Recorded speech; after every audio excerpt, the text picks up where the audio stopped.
I don't know if everybody thinks about it all the time when we're around the boathouse, but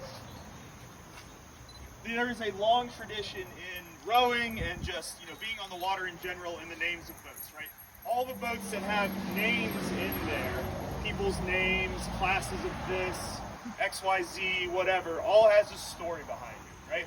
If you've never thought about the boats you're in and the names that are on them, ask your coach next time you're in the 2020, next time you're in the Aussie, the Millie, the Battleship, all that sort of stuff. Like, ask your coach, how did that name get on the boat, right? Because it tells a story about the history of the club, the progression of our development, and the rowers that have come through the program before us, after us, all that sort of stuff, right? So anytime we get to name a new boat and dedicate, the work that'll happen in this shell, the results that we'll get at races in this shell, right, is I think a really happy time for the club, a milestone for the club to be able to recognize either support from outside sources or time given by volunteers, right? And today we're honoring Anna and Teresa in naming this boat based off of just the endless hours that they've given to running the food tent for a couple of years, right? Mm-hmm. Multiple years, right?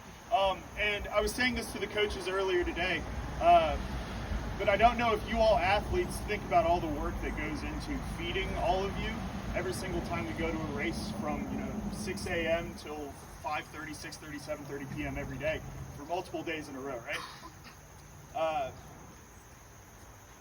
Just know that of the volunteers we have, right, the amount of work that goes into making the food tent for so many years a successful enterprise that people look at with fondness, right, is so much more work than a lot of people put in, right? It's more than just being a parent.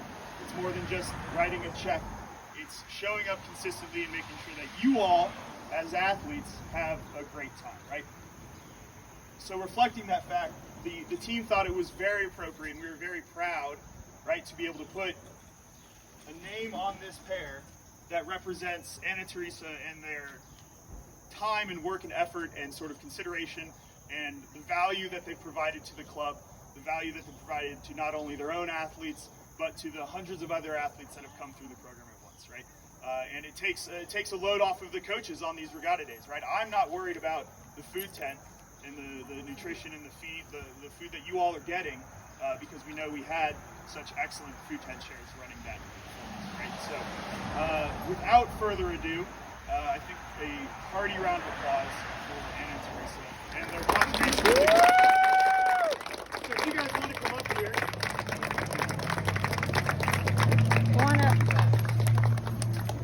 Usually when you christen a boat, right, you're probably, like if you go and christen a new cruise ship or a battleship or something like that, you're smashing a bottle of champagne into a boat. This would go clean through, especially the SDs, right? So usually in rowing, we just open it up, pop the champagne, get the big pop, and then we go down and pour it down the bow of the boat, right? So, but you can have a section. You can have a section. She knows it's very well. Try not to shoot each other's eyes out with.